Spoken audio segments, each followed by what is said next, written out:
നീലിമ അഞ്ജലിയുടെ കഴുത്തിൽ വെച്ച കത്തിയെടുത്ത് മാറ്റാതെ വാശിയോടെ നിൽക്കുന്നത് കണ്ടുകൊണ്ടാണ് ഒരു പോലീസ് ഉദ്യോഗസ്ഥൻ അവിടേക്ക് വരുന്നത്. മാഡം, എന്തായി കാണിക്കുന്നത്? പോലീസ് ഉദ്യോഗസ്ഥൻ ചോദിച്ചു. സർ, ഇവൾ എന്റെ മോനോട് മോശമായി പെരുമാറി, അതുകൊണ്ട് അവൻ കരയുന്നത്. ഇവൾ അവനോട് സോറി പറയാതെ ഞാൻ കത്തി മാറ്റില്ല, നീലിമ പറഞ്ഞു. പോലീസ് ഉദ്യോഗസ്ഥൻ നീലിമയെയും അവളുടെ അടുത്ത് നിന്ന് കരയുന്ന അശ്വിനെയും നോക്കി.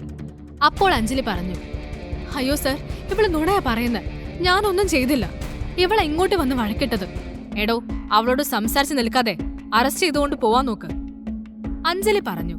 അത് കേട്ട് പോലീസ് നീലിമയ്ക്ക് അടുത്തേക്ക് വന്ന് അവളെ ബലമായി പിടിച്ചുകൊണ്ട് പോവാൻ ശ്രമിച്ചു. അപ്പോ പോലീസ് ഉദ്യോഗസ്ഥന്റെ ദേഹത്ത് ആരോ പിറകിൽ നിന്ന് കൈവച്ചു. അയാൾ തിരിഞ്ഞു നോക്കി. അത് ഹേമന്ത് ആയിരുന്നു. സർ, എന്തെവിടെ?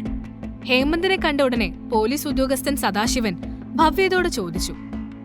അയാൾക്ക് ഹേമന്തിനെ മുൻപേ അറിയാമായിരുന്നു. അതല്ലല്ലോ ഇവിടുത്തെ പ്രശ്നം സദാശിവ. അല്ല സർ, ഈ കുട്ടി... സദാശിവൻ നീലിമയെ ചൂണ്ടി എന്തോ പറയാൻ ശ്രമിച്ചു. നീലിമ അയാൾ എന്താണ് പറയാൻ പോകുന്നതെന്ന് നോക്കി നിൽക്കുകയായിരുന്നു. ഈ കുട്ടിയല്ല തെറ്റ് ചെയ്തത്. ദേ, ഈ നിൽക്കുന്ന ഇവളും ഇവനുമാ. ഹേമന്ത് ആദിയും അഞ്ജലിയെയും നോക്കി പറഞ്ഞു. ഈ പെണ്ണ് ഈ കുട്ടി അങ്ങോട്ട് കയറി ഓരോന്ന് പറഞ്ഞ് വഴക്കിന് ചെന്നതാ. സംശയമുണ്ടേല് സദാശിവന് CCTV ചെക്ക് ചെയ്യാം. ഏയ് വേണ്ട സർ, സാറ് പറഞ്ഞ എനിക്ക് വിശ്വാസമാണ്, പോലീസ് ഉദ്യോഗസ്ഥൻ പറഞ്ഞു. എന്നിട്ട് അവർ ഉടനെ അവിടെ നിന്ന് പോയി. അഞ്ജലിയുടെ മുഖം ദേഷ്യം കൊണ്ട് തൊടുത്തു. നീ ഏതാടാ ഇവൾക്ക് വക്കാലത്ത് പറയാൻ? ഞാൻ ആരെങ്കിലും ആയിക്കോട്ടെ, ആ കുഞ്ഞിനോട് മാപ്പ് പറഞ്ഞിട്ട് പോവാൻ നോക്കുവേണേ, ഹേമന്ത് പറഞ്ഞു. മാപ്പ് എന്റെ പട്ടി പറയും. അത് കേട്ട് ഹേമന്ത് ആദ്യം നോക്കി. ഇയാളാണോ കുട്ടിയുടെ പട്ടി? ഹേമന്ത് ചോദിച്ചത് കേട്ട് ആദിയുടെ നിയന്ത്രണം വിട്ടു. ഡോ, സൂക്ഷിച്ച് സംസാരിക്കണം, അവൻ പറഞ്ഞു. മതിയടാ, നിർത്ത് നീ. ഇത്ര നേരം മുന്നിലൊരു അനീതി നടന്നിട്ട് അതിനെതിരെ ഒരു വാക്ക് പോലും പറയാത്ത നിന്നെയൊക്കെ പട്ടിയായി ഉപമിക്കാൻ പറ്റില്ല. അത് ആ നന്ദിയുള്ള മൃഗത്തിന് നാണക്കേടാ. ഹേമന്ത് പറഞ്ഞത് കേട്ട് ആദിക്ക് ഭയങ്കര ദേഷ്യം തോന്നി. അവിടെ ഇനിയും നിന്നാൽ തന്റെ നിയന്ത്രണം വിടുമെന്ന് മനസ്സിലാക്കിയ ആദി അഞ്ജലിയെ നോക്കി. ഹേമന്ത് തുടർന്നു. ഇത്തിരിയെങ്കിലും ഉളുപ്പുണ്ടേൽ മാപ്പ് പറഞ്ഞിട്ട് പോടെ. റെസ്റ്റോറന്റിൽ എല്ലാവരും അവരെ ശ്രദ്ധിക്കുന്നുണ്ടായിരുന്നു. അവിടെ നിന്നും പെട്ടെന്ന് പോവാൻ വേണ്ടി ആദി അഞ്ജലിയെ നോക്കി പറഞ്ഞു. അഞ്ജലി, മാപ്പ് പറയാൻ നോക്ക്. അത് കേട്ട അഞ്ജലി ദേഷ്യത്തോടെ അവനെ നോക്കി. എനിക്ക് മാപ്പ് പറയാൻ പറ്റില്ല. നീലിമ, പ്ലീസ് പറയുന്നത് കേൾക്ക്. അവളെ വിട്. സോറി, ഇവളെ വെറുതെ വിടാൻ പറ്റില്ല. സോറി, ഞാൻ പറയാം. അങ്ങനെയെങ്കിലും പ്രശ്നം നേരട്ടെ. സോറി മോനെ, ആദി അശ്വിനെ നോക്കി പറഞ്ഞു. ആദി സോറി പറഞ്ഞത് കേട്ട് അഞ്ജലിക്ക് ദേഷ്യം കൂടി. നീ എന്തിനാദി ഈ കുരുട്ടിനോട് സോറി പറയാൻ പോയത്? ആദി മറുപടി പറഞ്ഞില്ല. അഞ്ജലി പറഞ്ഞത് കേട്ട് നീലിമ പറഞ്ഞു. ആദി, നീ സോറി പറഞ്ഞതുകൊണ്ട് ഇവളെ വെറുതെ വിടാമെന്ന് തന്നെയാ ഞാനും വിചാരിച്ചത്. പക്ഷേ ഇവളുടെ അഹങ്കാരം കണ്ടില്ലേ? അല്ലെങ്കിലും നീയല്ലല്ലോ, ഇവളല്ലേ അവനെ കരയിപ്പിച്ചത്. ഇവള് തന്നെ മാപ്പ് പറയണം, നീലിമ പറഞ്ഞു. അത് ന്യായം. ഹേമന്ത് നീലിമയെ സപ്പോർട്ട് ചെയ്തു. അഞ്ജലി അവനെ നോക്കി പല്ലിറുക്കി. പല്ല് കടിച്ച് പൊട്ടിക്കാതെ മാപ്പ് പറയാൻ നോക്കടി, ഹേമന്ത് പറഞ്ഞു. അത് കേട്ട് അഞ്ജലി നീലിമയുടെ കയ്യിൽ നിന്ന് കുതറാൻ നോക്കി. അപ്പോൾ നീലിമ ഒന്നുകൂടി ബലമായി കത്തി കഴുത്തിൽ ചേർത്തു. അടങ്ങി നിന്നോ മര്യാദയ്ക്ക്, അല്ലെങ്കിൽ കത്തി ഞാൻ കുത്തി ഇറക്കും. അറിയാലോ, പഴയ നീലിമ അല്ല ഞാൻ. അത് കേട്ട് അഞ്ജലിക്ക് പേടി തോന്നി. നീലിമ കത്തി കുറച്ചുകൂടി കഴുത്തിനോട് ചേർത്ത് വെച്ചു. മാപ്പ് പറയാതെ മറ്റു വഴിയില്ലെന്ന് അഞ്ജലിക്ക് ഉറപ്പായി. അവൾ അശ്വിനെ നോക്കി പറഞ്ഞു. സോറി. വളരെ റൂഡായിട്ടായിരുന്നു അവൾ അത് പറഞ്ഞത്. അങ്ങനെയല്ല, അവന്റെ ഡാഡിയെക്കുറിച്ച് പറഞ്ഞതെല്ലാം ചേർത്ത് മാപ്പ് പറ. നീലിമ കത്തി കൂടുതൽ ചേർത്തുകൊണ്ട് പറഞ്ഞു. അവൾ പറയുന്നത് പോലെ ചെയ്തില്ലെങ്കിൽ ഉറപ്പായും നീലിമ കുത്തുമെന്ന് അഞ്ജലിക്ക് തോന്നി. അവൾ ഉടനെ പറഞ്ഞു. സോറി അശ്വിൻ, ഞാൻ നിന്നോട് പറഞ്ഞൊക്കെ വെറുതെ പറഞ്ഞതാ, അഞ്ജലി പറഞ്ഞു. അത് കേട്ട് അശ്വിൻ കണ്ണു തുടച്ചുകൊണ്ട് അവളെ നോക്കി.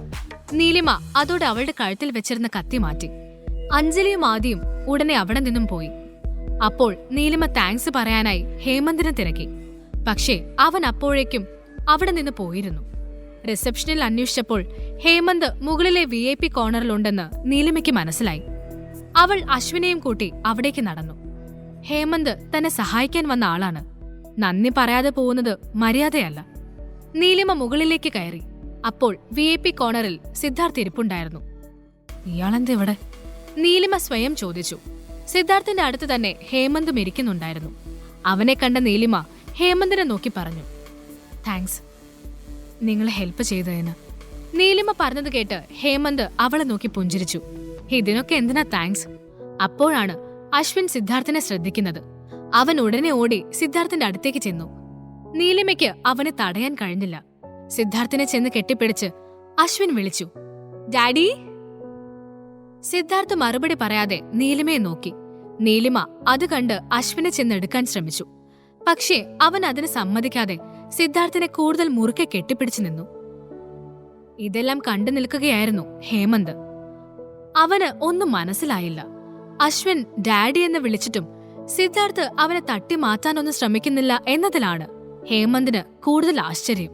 ഡാഡി, ആ ആന്റി പിന്നെ ഞങ്ങളെ ഉപദ്രവിക്കാൻ വന്നു, അശ്വിൻ കൊഞ്ചലോടെ പറഞ്ഞു. എന്നിട്ട് അച്ഛൻ അവരെന്തെങ്കിലും ചെയ്തോ? സിദ്ധാർത്ഥ് ചോദിച്ചു. ഇല്ല ഡാഡി, ഇനി അവരെ കണ്ട നല്ല ഇടി കൊടുക്കണേ. ഉറപ്പായും കൊടുക്കാം. അല്ല, മോനെന്തെങ്കിലും കഴിച്ചോ? ഇല്ല ഡാഡി, ജ്യൂസ് മാത്രമേ കഴിച്ചുള്ളൂ, അശ്വിൻ പറഞ്ഞു. അത് കേട്ട് സിദ്ധാർത്ഥ് വെയിറ്ററെ അടുത്തേക്ക് വിളിച്ചിട്ട് 2 പേർക്ക് കൂടിയുള്ള ഭക്ഷണം ഓർഡർ ചെയ്തു. സിദ്ധാർത്ഥ് അശ്വിനോട് വാത്സല്യത്തോട് സംസാരിക്കുന്നത് ഹേമന്ത് അത്ഭുതത്തോടെ നോക്കി നിന്നു. സിദ്ധാർത്ഥിനെ പറ്റി ഒരുപാട് റൂമറുകൾ പരക്കുന്നുണ്ട് എന്നവനറിയാം. പക്ഷേ ഇതിപ്പോൾ നേരിട്ട് ഒരു കുഞ്ഞു വന്ന് ഡാഡി എന്ന് വിളിച്ചിട്ടും സിദ്ധാർത്ഥ് അത് നിഷേധിക്കുന്നില്ല. അതിന്റെ കാരണം എന്താണെന്ന് ഹേമന്ത് ചിന്തിച്ചു. എന്നിട്ട് ബാക്കി പറച്ചു, സിദ്ധാർത്ഥ് ചോദിച്ചു. ആ ആന്റി ഞങ്ങളെ തിരിച്ചു പോവാൻ സമ്മതിച്ചില്ല. എല്ലായിടത്തും അവരമ്മയുടെ അടുത്തേക്ക് വന്ന് വഴക്കുണ്ടാക്കാൻ നോക്കുവാ ഡാഡി. കുറച്ചു നേരം കഴിഞ്ഞപ്പോൾ ഭക്ഷണം വന്നു. സിദ്ധാർത്ഥ് നീലിമയെ രൂക്ഷമായി നോക്കി. ഇയാളെന്താ എപ്പ കണ്ടാലും ഞാൻ ഇയാളുടെ വെല്ലം എടുത്തോണ്ട് പോയ മാതിരി ദേഷ്യത്തോടെ നോക്കുന്നേ? ചിരിക്കാൻ അറിയില്ലേ ഈ കാലന്? നീലിമ ചിന്തിച്ചു. അല്ല സിദ്ധു, എന്തൊക്കെയാ നടക്കുന്നേ? ഹേമന്ത് ചോദിച്ചതിന് മറുപടി പറയാതെ സിദ്ധാർത്ഥ് അവനെ നോക്കി. മോന് ഇനി എന്തെങ്കിലും വേണോ? വേണ്ട ഡാഡി, അശ്വിൻ കഴിച്ചുകൊണ്ട് പറഞ്ഞു. നീലിമ കഴിക്കാതെ ഇരിക്കുന്നത് കണ്ട് സിദ്ധാർത്ഥിന് ദേഷ്യം വരുന്നുണ്ട്. പക്ഷേ അവളോടങ്ങനെ കഴിക്കാൻ നിർബന്ധിച്ചാൽ ഹേമന്ത് എന്ത് കരുതുമെന്ന് അവൻ ചിന്തിച്ചു. അപ്പോൾ ഹേമന്ത് നീലിമയുടെ പ്ലേറ്റിലേക്ക് ഫുഡ് എടുത്ത് വിളമ്പി. അത് കണ്ട സിദ്ധാർത്ഥിന്റെ ദേഷ്യം ഇരട്ടിച്ചു. നിനക്ക് വേണമെങ്കിൽ കഴിക്കാൻ നോക്ക്, നീലിമയ്ക്ക് വേണ്ടത് അവരെടുത്തോളൂ, സിദ്ധാർത്ഥ് നിയന്ത്രണം വിട്ടു പറഞ്ഞു. ഹേമന്ത് അത് കേട്ട് ജാള്യതയോടെ തിരികെ ഇരുന്നു. തന്നോടുള്ള ദേഷ്യം കൊണ്ടാണ് സിദ്ധാർത്ഥ് അങ്ങനെ പറഞ്ഞതെന്നായിരുന്നു നീലിമയുടെ വിചാരം. പക്ഷേ സിദ്ധാർത്ഥിന് നീലിമയോട് ഹേമന്ത് അധികം അടുപ്പം കാണിക്കുന്നത് ഇഷ്ടപ്പെട്ടില്ല. അതുകൊണ്ടാണ് അവനപ്പോൾ അങ്ങനെ പറഞ്ഞത്. ഈ മുരടൻ എന്തിങ്ങനെ? നീലിമ മനസ്സിൽ ചിന്തിച്ചു. പിന്നെ അവൾ സിദ്ധാർത്ഥിന്റെ നേർക്ക് നോക്കിയതേയില്ല. വന്ന് വണ്ടി കയറിക്കോ, ഞാൻ കൊണ്ടുവിടാം, സിദ്ധാർത്ഥ് പറഞ്ഞത് കേട്ട് നീലിമ അവർക്കൊപ്പം പോവാൻ തന്നെ തീരുമാനിച്ചു. റെസ്റ്റോറന്റിൽ നിന്ന് ഒറ്റയ്ക്ക് പുറത്തിറങ്ങിയാൽ അഞ്ജലി വീണ്ടും വഴക്കിന് വരുമെന്ന് അവൾക്ക് പേടി തോന്നി. അശ്വിന്റെ മുന്നിൽ വെച്ച് വീണ്ടും അവന് അച്ഛനില്ല എന്നൊക്കെ അഞ്ജലി പറഞ്ഞാൽ അവൻ വിഷമിക്കുകയും ചെയ്യും. സിദ്ധാർത്ഥായിരുന്നു കാർ ഓടിച്ചിരുന്നത്. ഹേമന്ത് സിദ്ധാർത്ഥിനൊപ്പം മുൻസീറ്റിൽ കയറിയിരുന്നു. നീലിമയും അശ്വിനും കാറിൽ നിന്നിറങ്ങി. താങ്ക്സ് സിദ്ധാർത്ഥ് സർ, നീലിമ പറഞ്ഞു. അപ്പോൾ അശ്വിൻ അവനെ നോക്കി. ഡാഡി, ഇനി എന്നാ എന്നെ കാണാൻ വരുന്നേ? ദേ അച്ചു, ഇനി നീ അദ്ദേഹത്തെ അങ്ങനെ വിളിച്ച സത്യമായിട്ടും തല്ലു മേടിക്കുവേ, നീലിമ പറഞ്ഞു. സിദ്ധാർത്ഥ് ഒന്നും പറഞ്ഞില്ല. ഹേമന്തും അത് കേട്ടു നിന്നതേ ഉള്ളൂ. അപ്പോൾ അശ്വിൻ ഉടനെ അമ്മയെ നോക്കി പറഞ്ഞു. സോറി അമ്മ, എനിക്കിതെന്റെ ഡാഡി തന്നെയാണെന്ന് എപ്പോഴും തോന്നുന്നു. എനിക്കങ്ങനെ വിളിക്കാതിരിക്കാൻ പറ്റുന്നില്ല. സിദ്ധാർത്ഥ് സാർ പൊക്കോളൂ, അവന് ഞാൻ പറഞ്ഞ് മനസ്സിലാക്കിക്കോളാം, നീലിമ അവരെ നോക്കി പറഞ്ഞു. സിദ്ധാർത്ഥ് നീലിമയും അശ്വിനെയും ഒന്നുകൂടി നോക്കി അവിടെ നിന്നും ഡ്രൈവ് ചെയ്തു പോയി. നീലിമ അശ്വിനോട് പറഞ്ഞു.